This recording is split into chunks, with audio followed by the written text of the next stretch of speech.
বিসমিল্লাহির রহমানির রহিম। Youth forum of Narayanganj কর্তৃক আয়োজিত আজকে এই যুব সমাবেশের সম্মানিত অতিথিবৃন্দ এবং সম্মানিত উপস্থিতি, আসসালামু আলাইকুম। আমি প্রথমেই ক্ষমা চেয়ে নিচ্ছি যে এই মাঠটি যেহেতু একটি ফুটবল মাঠ এবং ঢাকা স্টেডিয়াম যে আদলে করা হয়েছে, আমাদের এই মাঠটি সেভাবেই করা হয়েছে, তাই এই মাঠে আমরা কোনো প্যান্ডেল করতে পারিনি। এর জন্য আমি দুঃখ প্রকাশ করছি। আপনারা এই ব্যাপারে কোনো কষ্ট নেবেন না। আগামীতে ইনশাআল্লাহ এর চাইতে ভালো ব্যবস্থা দেওয়ার চেষ্টা করব আপনাদের অনুষ্ঠানগুলোতে।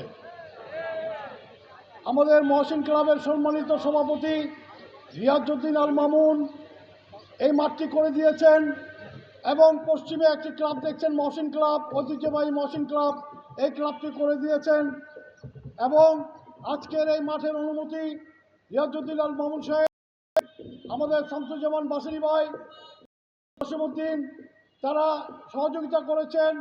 আমি আন্তরিকভাবে শুভেচ্ছা জানাই ইয়ুথ ফোরাম অব নারায়ণগঞ্জের পক্ষ থেকে। যেহেতু ইয়ুথ ফোরাম অব নারায়ণগঞ্জ গঠিত হয়েছে স্পোর্টস পরিচালনার জন্য, সমাজ বিনিময়ের জন্য এবং মাদক মুক্ত সমাজ গড়ার জন্য, আমি ইয়ুথ ফোরাম অব নারায়ণগঞ্জের কেন্দ্রকে অনুরোধ করি, নারায়ণগঞ্জ জেলা ক্রীড়া সংস্থা একটি সংস্থা, যে সংস্থায় বিভিন্ন কিছু কাউন্সিলর আসেন, তাদের মাধ্যমে জেলা ক্রীড়া সংস্থা নির্বাচন হয়। আমি আশা করব আমাদের ইয়ুথ ফোরামের ভাইয়েরা যার যার এলাকা থেকে যে সমস্ত কাউন্সিলর আছেন, সেখানে আপনারা অন্তর্ভুক্ত হয়ে নারায়ণগঞ্জ জেলা ক্রীড়া সংস্থায় চলে আসুন।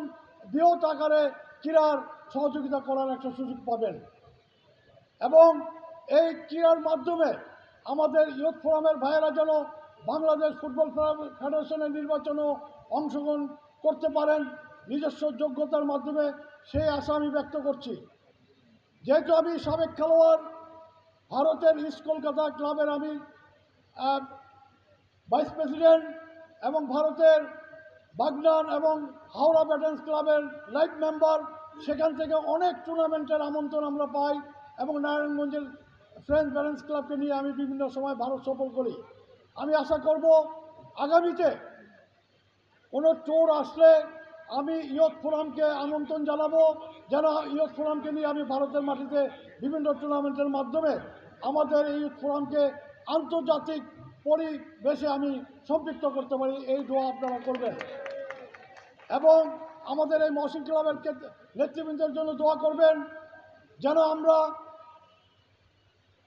ফুটবলের পাশে থাকতে পারি, সমাজের পাশে থাকতে পারি এবং নারায়ণগঞ্জের মাদক নির্মূলে আমরা ইয়ুথ ফোরাম থেকে সক্রিয়ভাবে সহযোগিতা করব, এই আশা ব্যক্ত রেখে এবং এই অনুষ্ঠানের ইয়ুথ ফোরাম এবং অন্যান্য নেতৃবৃন্দকে আন্তরিকভাবে শুভেচ্ছা জানিয়ে আমি আমার বক্তব্য শেষ করছি। আসসালামু আলাইকুম।